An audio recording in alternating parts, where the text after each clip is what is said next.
Hola, ¿qué tal? Muy buena noche. Le doy la más cordial bienvenida a EduByte. Hoy, miércoles 3 de octubre de 2018, mi nombre es Luis Gavino Alzati y a nombre de Enrique Lascano, titular de este espacio informativo, le agradezco que nos acompañe con lo más relevante de la información educativa de las últimas 24 horas, por supuesto, tanto de México como del resto del mundo. También agradezco a mi compañera Griselda Yebra, quien es intérprete de la lengua de señas mexicanas, por su apoyo. Le invito a que nos acompañe a nombre de todo el equipo que hace posible este programa. Esto es EduByte.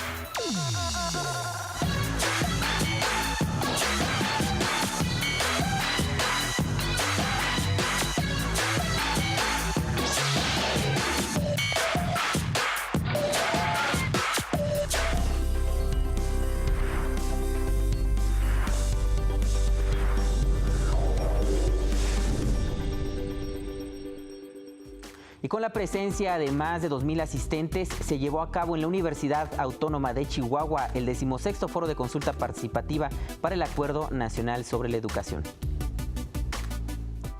Debe enriquecerse con la participación de las entidades. Felicito y aplaudo la integración de los grupos indígenas. Hay que redirigir el enfoque para combatir la deserción y ampliar la cobertura, así como generar nuevos esquemas de capacitación y actualización para los profesores y profesoras. Durante las ponencias, estudiantes y docentes presentaron sus propuestas para mejorar diversos aspectos de la educación en nuestro país. Un derecho que tenemos las niñas y los niños indígenas es tener el acceso a la educación calidad. Esta educación debe ser impartida en nuestras propias lenguas indígenas y maternas, en lo que se ha estado avanzando. En Chihuahua, aunque falte mucho todavía por hacer, las niñas y los niños de los pueblos originarios del estado de Chihuahua necesitamos de mayor atención y rezagos y necesidades como mejor alimentación en las escuelas y albergues de educación indígena, mejoramiento en construcción, remodelación y equipamiento a favor del incluso equidad, igualdad y calidad educativa. Los docentes de educación indígena llevamos la educación hasta la última de las comunidades indígenas, fortaleciendo la cultura y la lengua de nuestros antepasados, enseñando a nuestros alumnos los saberes y conocimientos educativos para que enfrenten a la sociedad en la que actualmente vivimos. Por lo cual propongo que a todos los docentes del magisterio indígena en servicio de nuestro estado de Chihuahua, que atienden los niveles de educación inicial, preescolar y primaria indígena, se lleve a cabo la certificación en lengua indígena. Y el monumento a la ausencia que presentó la Universidad Nacional Autónoma de México en el Centro Cultural de Tlatelolco es un proyecto del artista israelí Yael Bartana. Esta estructura es un espacio simbólico de memoria colectiva. Le invito a conocer más información al respecto. El 2 de octubre de 1968 es una fecha que hace 50 años la sociedad prometió no olvidar. Para conmemorar este acontecimiento, la Universidad Nacional Autónoma de México presentó la instalación artística Monumento a la Ausencia en el Centro Cultural de Tlatelolco. Este proyecto antimonumental del artista israelí Yael Bartana propone ser un espacio simbólico de memoria colectiva a través de la impresión de 400 pares de huellas de pie en el cemento del patio del Centro Cultural. Frente a este monumento de gran simbolismo, formado por huellas firmes, imagino que fuimos los estudiantes, profesores, obreros intelectuales, madres, hijas, niños, quienes marcamos en este piso nuestro andar en el movimiento. Se trata, como el propio nombre lo indica, de un memorial dedicado a las personas injustamente ausentes, pero también, en un sentido más amplio, es un monumento dedicado a las graves ausencias de entonces y también de nuestro presente. Que este espacio permanezca para que sean las presencias y no las ausencias las que marquen nuestro futuro. A la par, se presentó la colección M68 Ciudadanías en Movimiento, plataforma digital de libre acceso que reúne más de 100,000 objetos digitales como documentos, fotografías, entrevistas y expedientes gubernamentales. Que es una plataforma que va a estar disponible para la consulta desde computadoras de escritorio, también dispositivos móviles, y una vez que inauguremos la exposición permanente en unos días, también en el centro de documentación que facilitará las tareas de investigación, docencia y extensión de la cultura. Cuenta con información proveniente del Archivo General de la Nación, diversas universidades, instituciones públicas, gubernamentales, medios de comunicación y archivos personales del movimiento estudiantil de 1968 y activistas feministas. ¿Por qué hacemos memoria? Hacemos memoria porque estamos en búsqueda de la verdad, y hacemos memoria porque es una herramienta indispensable para afrontar el presente. No hay manera de hacer memoria si no lo hacemos todos juntos y si no lo seguimos haciendo a través del tiempo. Es por eso que la plataforma M68, Ciudadanías en Movimiento, reúne una gran cantidad de documentación relativa a las distintas movilizaciones sociales que desde los años 60 hasta ahora han contribuido al reconocimiento de derechos en México. Esta colección busca generar conocimiento e impulsar la investigación sobre el movimiento del 68, además de los diversos movimientos sociales, políticos y culturales más significativos en los últimos 50 años. En relación con este tema, el rector de la UNAM, Enrique Graue, y el director general del Politécnico, Mario Alberto Rodríguez Casas, asistieron a la sesión solemne con motivo del 50 aniversario del movimiento estudiantil de 1968. En la Cámara de Diputados se llevó a cabo la sesión solemne con motivo del 50 aniversario del movimiento estudiantil del 68.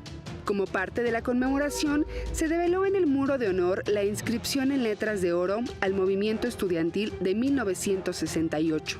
Durante su participación, el rector de la Universidad Nacional Autónoma de México, Enrique Graue Bichers, afirmó que el movimiento social fue el gran punto de inflexión que dio lugar a una serie de ciclos de movilizaciones ciudadanas cuyo aporte democrático nos lleva al México actual. El movimiento estudiantil de 1968 obviamente no fue el inicio del México contemporáneo, pero sí fue el gran punto de inflexión que dio lugar a una serie de ciclos y movilizaciones ciudadanas cuyo aporte democrático nos lleva al México actual. Agregó que tras ese suceso, la máxima casa de estudios reforzó su vocación por el análisis permanente de la realidad del país, de sus problemas y necesidades. A la Universidad Nacional Autónoma de México nos dejó la certeza de nuestra autonomía, entendiéndola como la capacidad de autogobernarnos y autorregularnos, determinando nuestros propios fines y los medios académicos para lograrlo. También nos dejó la convicción de defenderla con gran firmeza en todos sus aspectos. Esta autonomía también reforzó nuestra vocación con el análisis permanente de la realidad del país, de sus problemas y de sus necesidades, de sus asimetrías y agudas desigualdades, y de nuestra misión para intentar contribuir a atenuarlas o a resolverlas. En su oportunidad, el director general del Instituto Politécnico Nacional, Mario Alberto Rodríguez Casas, indicó que recordar el movimiento del 68 es una forma de reflexionar sobre el papel que desempeñan las instituciones de educación superior en el desarrollo del país. Recordar ese movimiento nos da la oportunidad de reflexionar acerca de la gran responsabilidad que el Estado y la sociedad mexicana ha conferido tanto al Instituto Politécnico Nacional como a nuestra institución hermana, la Universidad Nacional Autónoma de México, para formar de manera integral a los mexicanos que son y serán la fortaleza de este país. Además, destacó que a las instituciones educativas públicas les corresponde seguir trabajando para brindar a los jóvenes espacios educativos de alta calidad y excelencia académica. A las instituciones educativas públicas, como el Instituto Politécnico Nacional, corresponde trabajar con mayor ahínco para brindar a nuestros jóvenes espacios educativos de investigación y vinculación de alta calidad y excelencia académica.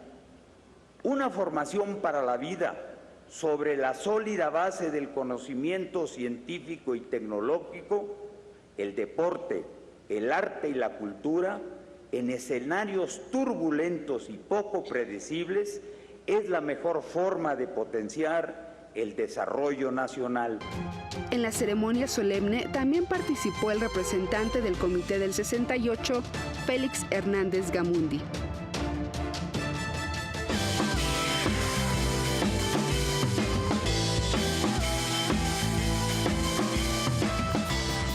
Gracias por continuar con nosotros en EduByte. Esta noche me acompaña en el estudio Natalia Velasco, quien es coordinadora del Festival Vértice, Experimentación y Vanguardia. Ella nos viene a platicar sobre este encuentro cultural que se llevará a cabo del 10 de octubre al 11 de noviembre de este año. Muy buenas noches, Natalia, bienvenida. Hola, ¿qué tal? Muchas gracias. Muchas gracias por este espacio. Gracias. Cuéntanos qué es Vértice. Bueno, Vértice es uno de los festivales, si no es que el festival más grande de Cultura UNAM. Y tenemos más de 130 actividades preparadas para todos ustedes. Tenemos artistas provenientes de 36 nacionalidades distintas y se caracteriza porque trata de aportar a preguntas fundamentales del arte. Se inscribe dentro de las intersecciones, por eso el nombre del festival, Vértice, entre la tecnología, la vanguardia, la experimentación y básicamente trata de responder a la pregunta de hacia dónde van las artes, cuáles son las nuevas manifestaciones artísticas y cuáles son los nuevos discursos en las artes. Tenemos una programación bastante amplia, tenemos teatro, literatura expandida, tenemos producciones originales, producciones en colaboración con el Cervantino, tenemos óperas, tenemos un encuentro transmedia, tenemos encuentros académicos, tenemos talleres, entonces, pues bueno, aquí estoy para hacer su rápida guía por este universo que es Vértice. Gracias. Platícanos, ¿cuál fue la inquietud para crear Vértice? Entendemos que esta es la segunda edición que se va a realizar. Ajá. ¿Cuál fue la motivación de contar con un espacio, una plataforma de estas características para el diálogo justamente entre los creadores? Bueno, una de las principales líneas de trabajo fue poner a disposición directamente de los estudiantes actividades de primer nivel, internacionales y de vanguardia. Y, por supuesto, al público en general. Y la segunda fue tener un festival donde el público asistente pudiera tener un rápido mapeo o muestreo de qué es lo que está sucediendo en las artes. Y una actualización de cómo se están vinculando las nuevas formas de creación, la tecnología y los nuevos discursos artísticos. Cómo es que los artistas usan los nuevos elementos, las redes sociales, los nuevos discursos para crear nuevos contenidos. ¿Cómo es la manera en que las nuevas tecnologías justamente han impactado en la producción artística?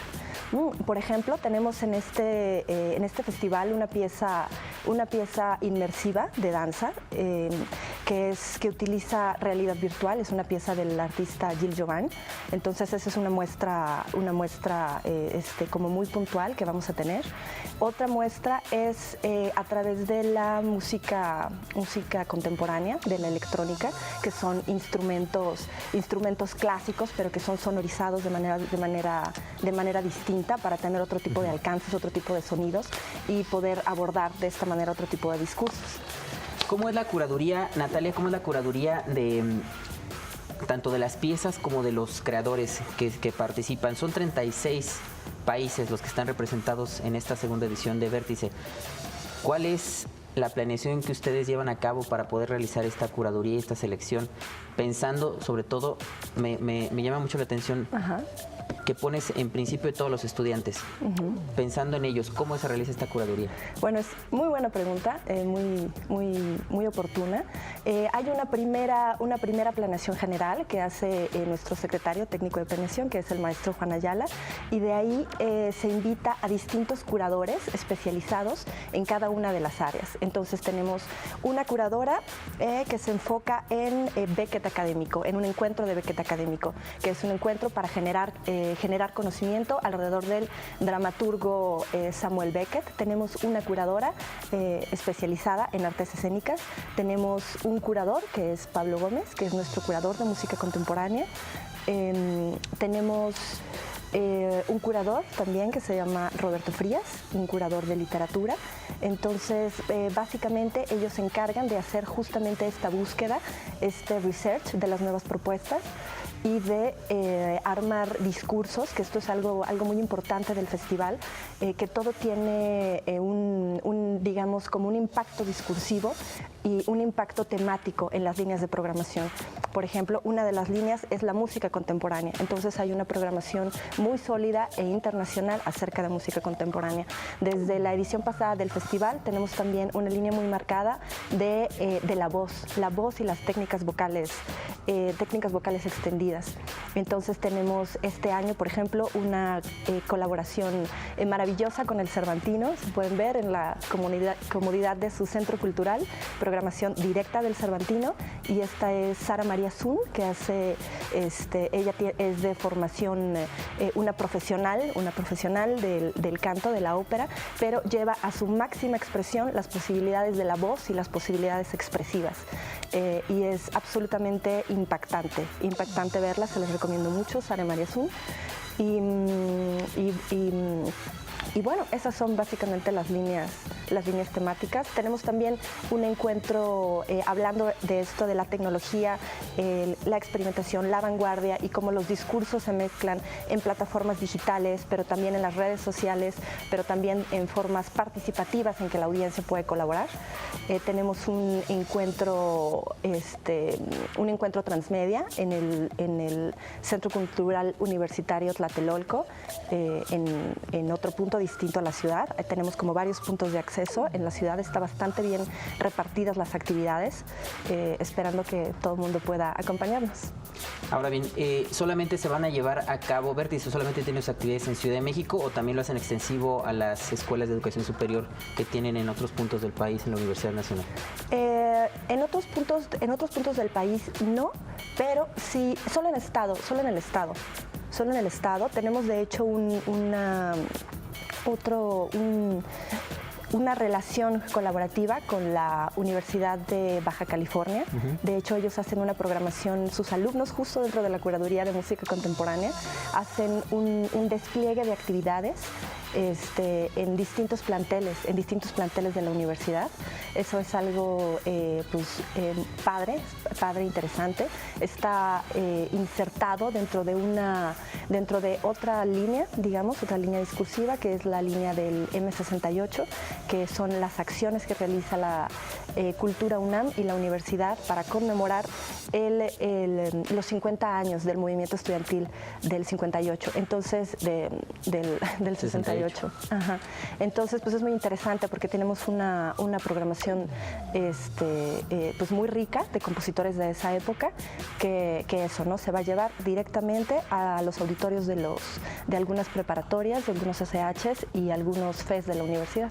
¿Cómo pueden participar, cómo pueden integrarse los estudiantes de la Universidad Nacional Autónoma de México justamente en Vértice? Además de ser una audiencia participativa, ¿ustedes han brindado alguna estrategia para que formen parte del staff, para que puedan incluso tener alguna participación directa con los académicos, con los artistas que están invitados? Sí, tenemos una parte académica muy importante. Tenemos, por ejemplo, un taller especializado dentro de este encuentro tan importante de Samuel Beckett, que es un dramaturgo, y es un taller que va dirigido a los alumnos del Centro Universitario de Teatro, por ejemplo, ¿no? Entonces ahí es una programación muy dirigida justo a los alumnos, ¿no?, que están estudiando sobre las artes escénicas. Entonces, bueno, esa es una. La otra es que también en el marco de Beckett académico, tenemos una puesta en escena también con alumnos del CUT, y tenemos una serie de talleres también relacionados con literatura. Y bueno, siempre en los festivales también estamos buscando voluntarios, por ejemplo, ¿no?, que estén interesados en ayudarnos en atención a artistas, por ejemplo, ¿no?, que esa también es una labor, pues es una labor padrísima, ¿no?, porque de repente puedes convivir con gente con expertices muy particulares, ¿no?, o de otras latitudes del planeta. Exactamente, es fundamental, sobre todo porque tienes la oportunidad de platicar, de conversar, aunque sea un momento muy breve, pero sobre todo de temas muy específicos que a los estudiantes les interesen, ¿no?, de acuerdo con su carrera o su disciplina. Me gustaría también saber, de estas 130 actividades, es un festival muy grande, prácticamente todo un mes, 30 días, ¿no? Sí, todo un mes. ¿Cómo hacen la distribución de las actividades de acuerdo con disciplina? Música contemporánea, transmedia, teatro. ¿Cómo está este equilibrio de actividades y con base en qué lo hacen también? Bueno, nosotros tenemos una red de trabajo articulada. Tenemos varias direcciones. Cada una de estas direcciones está especializada y con la misión de atender alguna disciplina en particular. Entonces tenemos, por ejemplo, la dirección de danza. Entonces la dirección de danza es la que tiene a cargo realizar esta pieza, por ejemplo, que te cuento, de realidad virtual. Tenemos actividades también en el MUAC, en el Museo Universitario de Arte Contemporáneo. Entonces, digamos que cada espacio que tenemos en la universidad tiene su propia vocación, su propio statement, sus propios canales de difusión. Entonces, las actividades están también un poco planeadas y pensadas de acuerdo a cada uno de los recintos. Entonces, esa yo creo que sería la primera gran línea, digamos, de programación en cuanto a recintos y cómo están divididos. Optimizar la infraestructura misma de los espacios. Exactamente. Ok, y ¿por qué? Una pregunta un poco más compleja quizá. ¿Por qué Beckett? Y dos, ¿hacia dónde, desde la perspectiva de ustedes como organizadores de este festival, hacia dónde van los caminos del arte? Bueno, la segunda pregunta es ahí una pregunta filosófica que tendríamos que hacer todo un debate al respecto. Bueno, ¿por qué Beckett? Beckett es un proyecto, la verdad, muy afortunado que estamos realizando con la UAM. Y bueno, es un interés en común de hablar de este dramaturgo. Es un esfuerzo interinstitucional muy importante que suma pues, dos comunidades universitarias muy grandes, y justo entra como parte de la intención de que dentro de Vértice también haya actividades académicas, actividades que generen discusión, que generen conocimiento, y que por supuesto tengan su reflejo escénico. Beckett está acompañado, aparte de puestas en escena, de 3 puestas en escena muy importantes, que son el 8, 9 y 10 de noviembre. Entonces, bueno, eso por el lado de Beckett. Y bueno, ¿hacia dónde va? ¿Hacia dónde va el arte? ¿Cuáles son las respuestas que hemos encontrado a lo largo del festival? Pues yo creo que definitivamente hay una búsqueda por mapear todas las herramientas posibles para desarrollar discursos. O sea, las herramientas que menos te imagines son las que se usan para construir un discurso, para comunicar una idea. Por ejemplo, tenemos un argentino que se llama Gael Policano Rossi, que él es un poeta performer. Él se presenta en la Sala Carlos Chávez y él es una una conferencia, como una conferencia común y corriente, y él se sienta a contarte a lo largo de un tiempo, una semana, 15 días, cómo fue que se enamoró. Pero mientras él te está contando cómo fue que se enamoró, hay en la pantalla las proyecciones de que en esos días, qué fue lo que publicaba en su Instagram, qué fue lo que publicaba en su Twitter, en Facebook, en las historias de Instagram. Entonces, pues puedes armar como un discurso compartido y pues finalmente son las nuevas formas de expresión, las nuevas formas en las que se construyen los discursos. Entonces, es muy empático. Es muy empático entrar a ese tipo de discursos porque te identificas, ¿no? Te identificas luego. Entonces, bueno, por una parte, ¿no? Creo que también hay una apropiación de la ciencia, hay un cruce, o sea, de científicos que hacen arte, artistas que usan la ciencia, y así con muchas áreas del conocimiento. Creo que más o menos por ahí puede ir. Natalia, para que la gente que nos está sintonizando sepa y conozca más información sobre la programación de Vértice, las diferentes sedes y también para saber, ¿tienen costo las actividades? ¿Son gratuitas? ¿En dónde pueden consultar toda esta información? Algunas actividades tienen costo y hay otras que son gratuitas, abiertas al público. Pueden consultar la información en nuestras redes sociales, es Cultura UNAM, Vértice UNAM, que son las redes del festival, para Facebook y bueno, son las mismas redes para Instagram, Cultura UNAM y Vértice UNAM. Y ahí pueden encontrar toda la programación.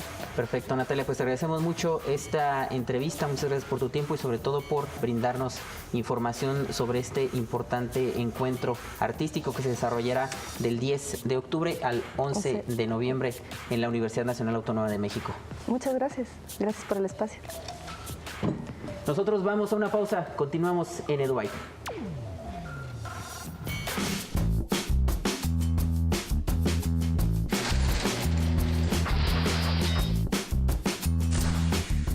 En 1875 nace en Guadalajara, Jalisco, Gerardo Murillo, destacado pintor, mejor conocido como el Dr. Atl.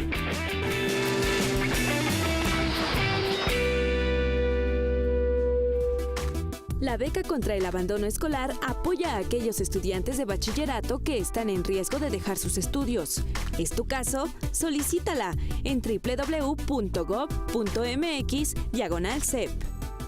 Sin lugar a dudas, una segunda edición que se antoja muy rica en cuanto a la experimentación y las nuevas tendencias en el arte, lo que acabamos de escuchar en nuestra entrevista. Y siguiendo con la información, por aplicar los principios de la evolución para desarrollar proteínas que solucionan problemas de la humanidad, Frances H. Arnold, George P. Smith y Gregory P. Winter obtuvieron el Premio Nobel de Química 2018.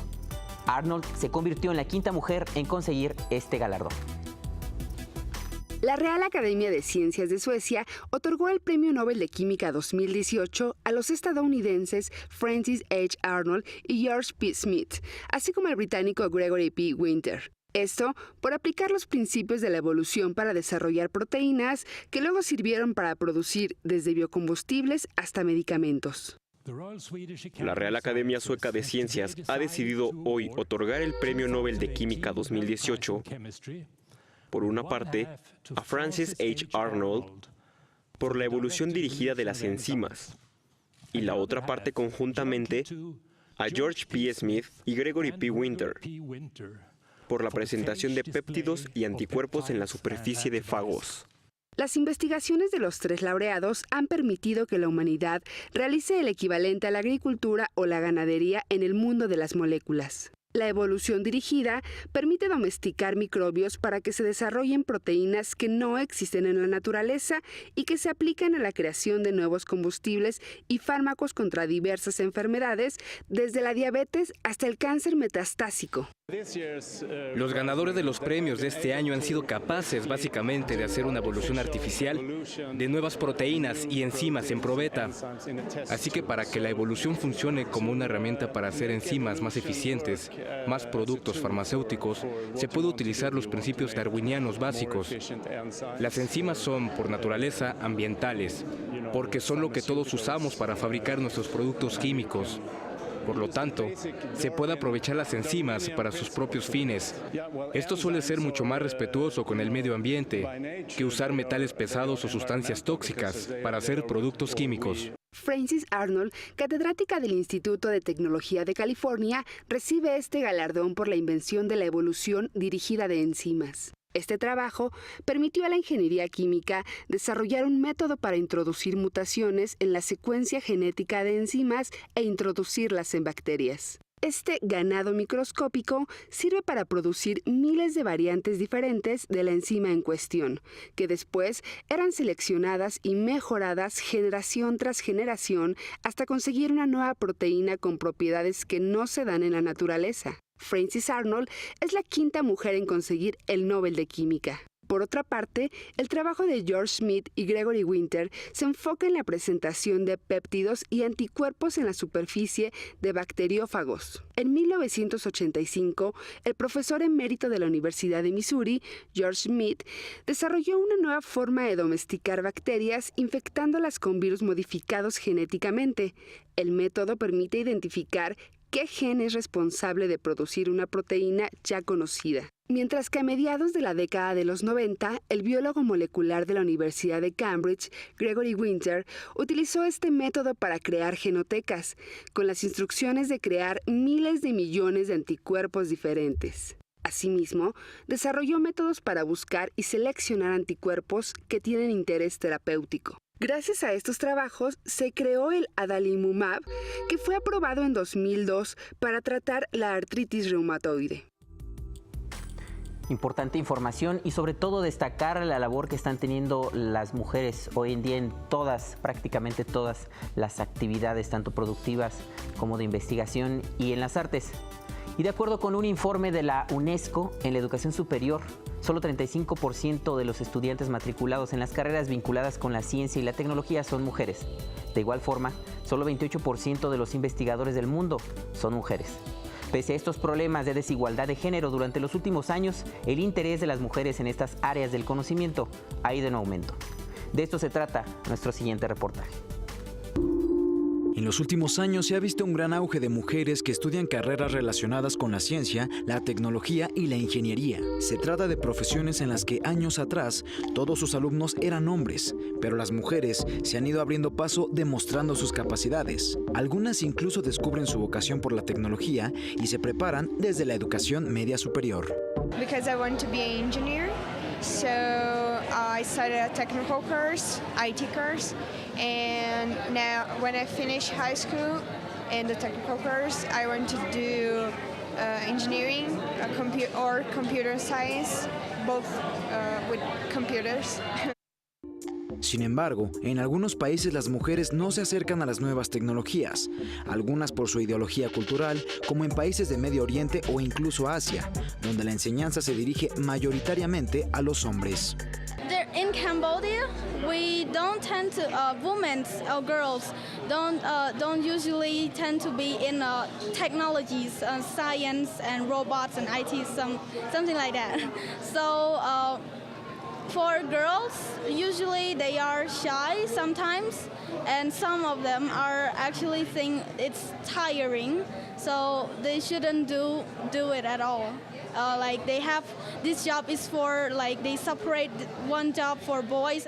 Pero algunas mujeres de estos países quieren romper paradigmas y demostrar que son igual o incluso más capaces para estudiar este tipo de carreras. We cannot say that men is more important than women. They are equal, so women are important as men. I like robotics. I like mechanical, and I hope to study mechanical engineer. Incluso aunque la educación en sus naciones tenga importantes retos y no les brinden las suficientes herramientas para que puedan adquirir los conocimientos tecnológicos. In STEM education, it's very low in STEM education because there is just a handful of girls going into STEM. Algunas también tienen capacidades diferentes, pero esto no es un impedimento para estudiar su vocación en ingeniería o en alguna carrera enfocada a las ciencias de la tecnología. In our country, there are lots of in science.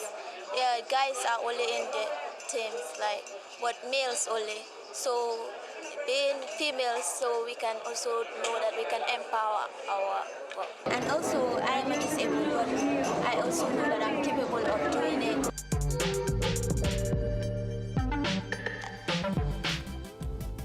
Sin duda alguna, las mujeres van a la conquista del mundo, así como China va a la conquista también, pero del mundo hispanoparlante, ya que a partir de este 8 de octubre el sistema educativo chino incorporará en su plan de estudios la enseñanza de la lengua española a través de videoclases. Como parte de los contenidos, se contempla que los estudiantes conozcan los trabajos de 10 escritores representativos de diferentes épocas. Para fortalecer y fomentar la práctica de este idioma después de cada videoclase, los jóvenes participarán en actividades en Internet, clubes de debate, así como en la resolución de dudas directamente con sus profesores. La iniciativa surgió por el interés creciente de la población nacional hacia la cultura de habla hispana. Y la meta que se ha propuesto el gobierno chino es que el idioma español se convierta en su segunda lengua y se coloque a la par que el inglés. En tanto, el Instituto de Educación Secundaria Padre Luis Coloma de Andalucía celebra su 180 aniversario. Como parte de sus festejos serán exhibidos algunos de los tesoros que resguarda este importante instituto inaugurado en 1838. Por ejemplo, ahí se conservan 3 obras del Museo del Prado y de la actual Reina Sofía, depositadas en la institución educativa desde 1920. Asimismo, cuenta con una colección de 200 animales disecados y un herbario que resguarda más de 3,000 plantas. Y nos vamos hasta Lima, Perú, donde concluyó el 16º Encuentro Escolar Internacional Modelo Zenit. En él se reúnen más de 400 estudiantes de secundaria para dialogar sobre cultura y liderazgo. Este encuentro, que se realiza desde 2013, se caracteriza por ser organizado por los estudiantes, aunque también cuenta con la participación de docentes en sus debates. Entre los países que participaron se encuentran México, Colombia, Ecuador, Bolivia, Argentina y Paraguay. Además de los encuentros, esta red de colegios promueve intercambios estudiantiles y de docentes e investigaciones en temas de educación y la creación de nuevas técnicas pedagógicas. En tanto, investigadores del Instituto de Tecnología de Massachusetts desarrollaron una nueva batería o pila que funciona a partir del dióxido de carbono que capturan las plantas de energía. La batería está hecha de litio metálico, carbono y un electrolito diseñado por los investigadores, materiales que le darían los elementos para convertir continuamente el dióxido de carbono en un carbonato mineral, sólido a medida que se descarga. Aunque aún se encuentra en fase de pruebas, este desarrollo ayudará a reducir la emisión de gases de efecto invernadero.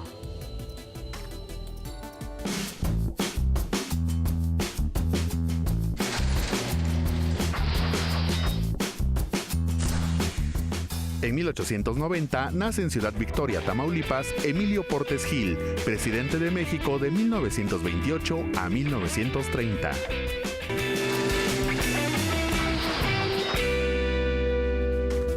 Las universidades interculturales en México buscan acercar a los jóvenes de poblaciones rurales e indígenas a estudiar alguna licenciatura, maestría o doctorado. Conoce un poco más sobre este proyecto con el hashtag Voces de la Diversidad. El ABC de la convivencia escolar, autoconocimiento. Se trata del proceso de reflexión que todos podemos realizar para reconocernos como individuos únicos, con cualidades y áreas de oportunidad.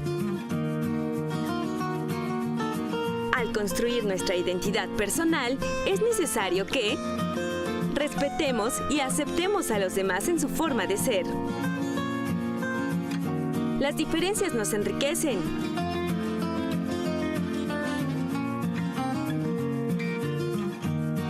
Para aprender a aprender, es necesario aprender a convivir.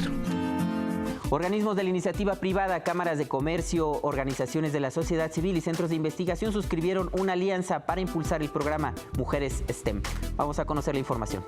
La actual generación de entre 9 y 19 años tendrá en sus manos la oportunidad de acabar con la pobreza extrema en el mundo y frenar el cambio climático. Las soluciones para estas problemáticas se cimentarán en la formación que reciban. La educación STEM, que se refiere a las disciplinas enfocadas a la ciencia, la tecnología, la ingeniería y las matemáticas, será la base de la que surjan las soluciones a estos problemas sociales del siglo XXI, destacó Graciela Rojas, presidenta del movimiento STEM en México. Aplica el proceso de diseño e ingeniería, utiliza con rigor las ciencias y las matemáticas y propone el uso de la tecnología y el arte para crear soluciones. La actual revolución tecnológica está transformando el mundo laboral, orientando las mayores áreas de oportunidad al campo STEM, lo que obliga a elevar los estándares de competencia del capital humano, ya que es necesario contar con la masa crítica de talento que haga frente a la industria 4.0. A la fecha, en México 45% de los empleadores tiene problemas para encontrar a los candidatos ideales, señaló Mónica Flores Barragán, presidenta de American Chamber México, al destacar la necesidad de elevar las habilidades profesionales de niños y jóvenes. Buscamos habilidades que una máquina, un software o un robot no pueden hacer. Tiene que ver con comunicación, resolución de problemas, empatía, inteligencia emocional y liderazgo. Conscientes de que es importante detonar una agenda educativa en STEM, organizaciones de la sociedad civil y asociaciones empresariales se dieron a la tarea de impulsar una agenda para que las niñas, niños y jóvenes desarrollen las habilidades necesarias que les permitan desempeñarse exitosamente en la vida. Graciela Rojas dijo a la Agencia Informativa de Educación de México que este acuerdo contribuye a sumar esfuerzos que ponen en el centro la formación en áreas científicas y tecnológicas trascendentales para el desarrollo social y económico del país. Las primeras acciones será este libro de Visión STEM para México, bueno, es una publicación, y lo otro que vamos a estar haciendo son todo lo que tiene que ver con estándares de competencia, con indicadores, pues para que se detone este ecosistema STEM en el país, que se detone digamos, como esta industria en México. Entre las acciones que se contemplan, destaca involucrar a los estudiantes, profesores y padres de familia en las matemáticas, las ingenierías, la ciencia y la tecnología, que permitan al país sumarse a la tendencia mundial que detona productividad y competitividad. De acuerdo con datos de la OCDE, en México solo 8% de las mujeres eligen carreras STEM, comparado con 27% de los hombres.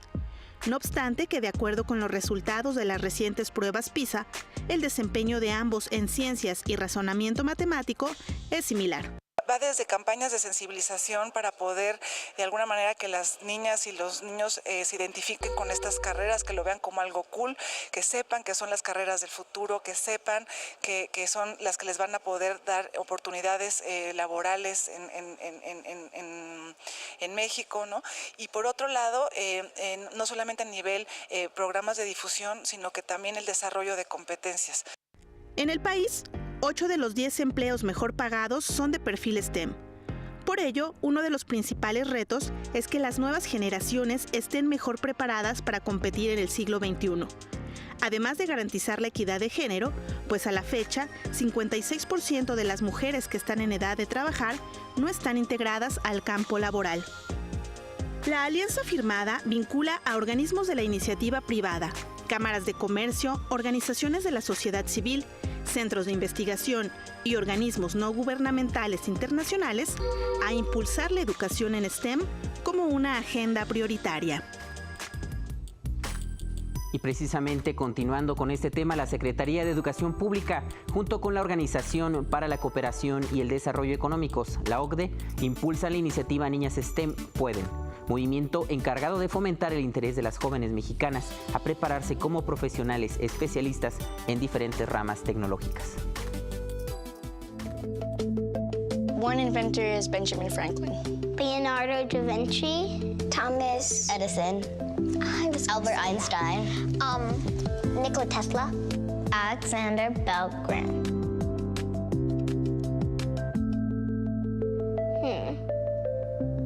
No. It's kind of a tough one.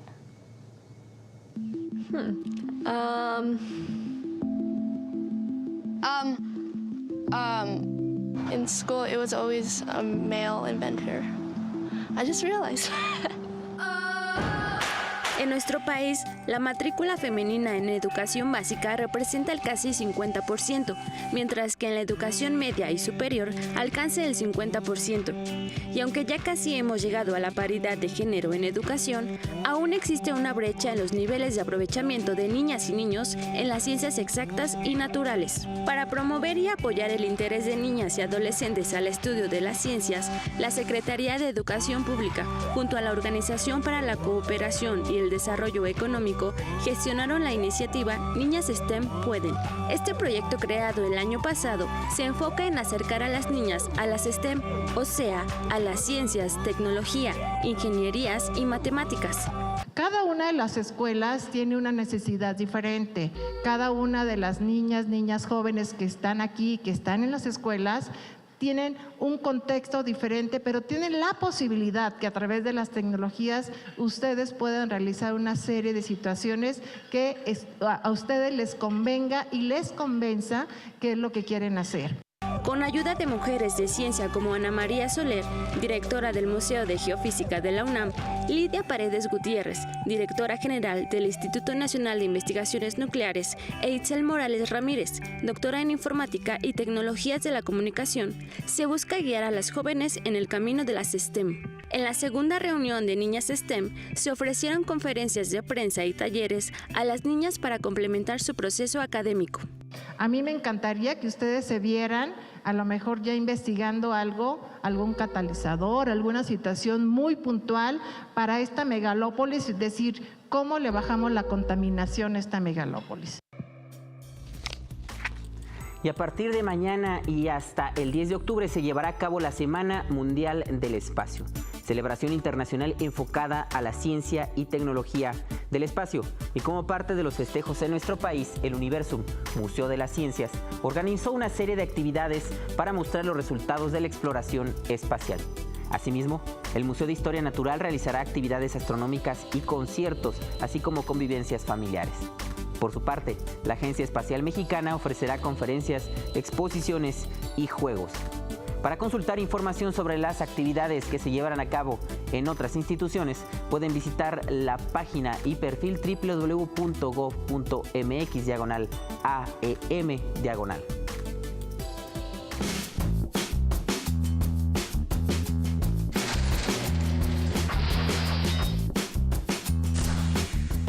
En 1895 muere en la Ciudad de México Manuel Romero Rubio, político liberal, suegro de Porfirio Díaz.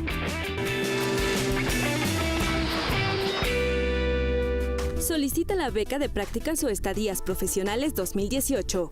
Esta convocatoria es para que los estudiantes realicen prácticas o estadías profesionales dentro de un programa de formación dual, incorporándose a una empresa del ramo laboral de su profesión y área de conocimiento, alternando el aprendizaje en el aula y la empresa con el propósito de aplicar los conocimientos adquiridos y fortalecer con ellos su formación profesional. Visita la página www.gov.mx/CEP.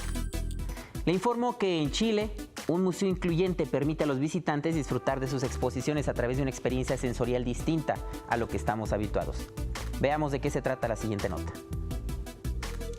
Se dice que la belleza está en los ojos del que mira, pero ¿y el que no puede observar? I think beauty is experience. So an experience, I mean by that is, the smell of warm baked cookies, the warm breeze against your skin, the feel of grass underneath your feet when you're walking in the front yard. Going to the beach and sitting by the shore, to me is beauty, and just imagining what the ocean look like right now and what the sky look like, that's beauty for me. Una actividad tan común como asistir a un museo no tiene sentido para una persona ciega o débil visual, y se dificulta de igual manera para las personas que tienen alguna discapacidad. Afortunadamente, en la actualidad, la sociedad ha ido desarrollando una conciencia más inclusiva. Ejemplo de ello es la iniciativa propuesta por la Asociación para la Cultura Inclusiva, MUCHO, la Municipalidad de Santiago y el Museo de Artes Visuales de Chile. Es poder mostrar que la inclusión va más allá de generar distintos accesos, sino que también en lo cultural, pero en lo cultural en un entorno urbano. este tipo de iniciativas son las que abren ese mundo a las personas que, como yo y como muchos otros, estamos en situación de discapacidad y nos abre un mundo que antes no conocíamos. Manos a la pared es un proyecto que modifica más que las instalaciones de un museo, el pensamiento de los visitantes. Es una sensación bien gratificante. Es ver con los dedos y ver algo que todo el mundo dice, oh, qué lindo. Instalando placas táctiles, beacons de geolocalización, placas fototáctiles y audiodescripciones. Las placas táctiles, que son placas en relieve, que uno puede tocarlas, son primordiales para poder observar una pintura. Y la audiodescripción también para las personas ciegas, porque así nosotros sabemos qué hay en esa pintura, qué colores hay, qué forma tienen. Independiente de la pintura, la audiodescripción es maravillosa para poder imaginarnos lo que hay.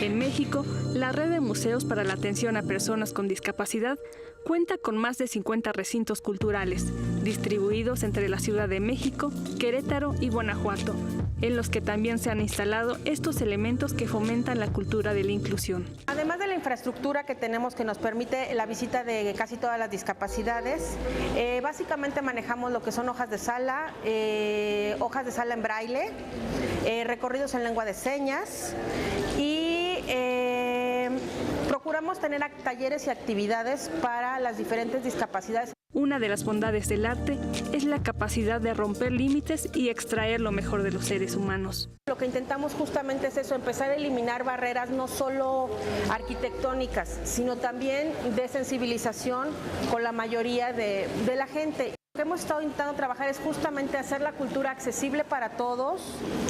Todos tenemos el mismo derecho a divertirnos, a esparcirnos. Entonces me parece que los museos son el mejor lugar en el que podemos empezar. Para tener éxito en este reto, la ley debe promover, proteger y asegurar la igualdad de los derechos humanos para las personas con discapacidad, lograr un equilibrio entre sus necesidades y el valor histórico de los recintos culturales. Modificaciones a la ley para que los recintos puedan ser accesibles, es decir, los recintos históricos que no podían ser intervenidos puedan tener estructuras móviles o alguna manera de acercarlas a las personas con discapacidad. La adaptación de museos es apenas el primer paso hacia un objetivo más grande. Queremos también incidir un poco en las escuelas, es decir, incluir en los libros de texto el lenguaje inclusivo, es decir, que los niños sepan cuál es la forma correcta de referirse a las personas con discapacidad e ir eliminando todos estos términos mal utilizados o que pueden resultar ofensivos. Acciones simples, que dan alas a los que no pueden caminar, que permiten escuchar a los oídos sordos el sonido de una palabra, esperanza. Un acto que ilumina y llena de colores la oscuridad de unos ojos que no ven. La discapacidad, esa que ve más allá de lo banal. La discapacidad, que no es una enfermedad. I don't really need my eyes to enjoy beauty. That's beauty for me. Miradme a la cara. ¿Tú eres cara de enfermo? No es ninguna enfermedad, no lo es. Es una característica más del ser humano, ¿no? Una alteración cromosómica como que hace que tu pelo sea rubio o moreno. Unas propuestas que nos enseñan quizá la mejor lección. Y uno de los mayores exponentes en el diseño de moda de nuestro país, Ricardo Seco, manda un mensaje de motivación a los estudiantes de arte, arquitectura y diseño que se dieron cita en la Universidad de Monterrey para participar en el encuentro U-Design. Después de 17 años en el mundo de la moda, trabajando en México y Nueva York, el diseñador Ricardo Seco ha aprendido que el camino al éxito está lleno de obstáculos y muchos sacrificios.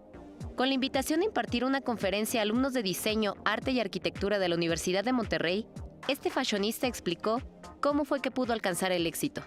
Bueno, a mí siempre me hubiera gustado escuchar muchas pláticas de estas antes de yo dedicarme a lo que me dedico hoy, ¿no? Porque pues a mí me tocó pasar por muchas cosas que creo que cuando alguien las comparte puedes tú preparar a esa persona para que no sea tan fuerte el camino, ¿no? Y bueno, pues al final como dice esta plática, ¿no? Ponerle su propia identidad a lo que cada uno quiera hacer. Este creador invita a los estudiantes a que se atrevan a hacer las cosas y que no permitan que los no que van a escuchar a lo largo de su formación y ejercicio profesional les impidan creer quiénes son ni de lo que son capaces. El hacer lo que uno ama tiene una gratificación que es muy distinta y que lo vas entendiendo y que no tiene nada que ver con el dinero, ¿me explico? Yo tuve la suerte de trabajar primero 10 años como empresario. Yo fui director general de una agencia aduanal, imagínate. Entonces nada que ver con lo que hacía yo ahora, pero mi pasión siempre ha sido hacer moda y pues por lo que yo escuchaba, pues como que no me atrevía, ¿no? Ricardo Seco se graduó como licenciado en Relaciones Industriales, pero asegura que siempre tuvo pasión por la moda. Ha cumplido su sueño de presentarse en las pasarelas más reconocidas a nivel mundial y que artistas internacionales utilicen sus diseños. El influencer es clave en todo lo que está pasando, en todo lo que son redes sociales y todo eso, que también son nuevas formas de que tu trabajo también sea negocio, ¿no? Siento yo que cuando logras hacer que sea negocio, pues creo que es el clímax de algo increíble, ¿no? Imagínate que te paguen por hacer lo que te gusta, pues es lo que todos quisiéramos. El diseñador que se distingue por poner el nombre de México en alto, al ser el tema principal en sus colecciones, comentó que al principio la crítica fue dura, ya que al no tener una formación sólida como diseñador, la gente juzgaba sus creaciones. Era muy difícil estarle dando explicaciones a la gente de que pues tú haces lo que tú quieres y como tú quieres, ¿me explicó? Y la gente, ay, no es diseñador porque no estudió, entonces no. Creo que la gente es cuando la gente es real y se comunica, se conecta y hace lo que quiere y a su forma. Creo que entre más tu trabajo sea como eres tú, más vas a lograr conexión con la gente, ¿no?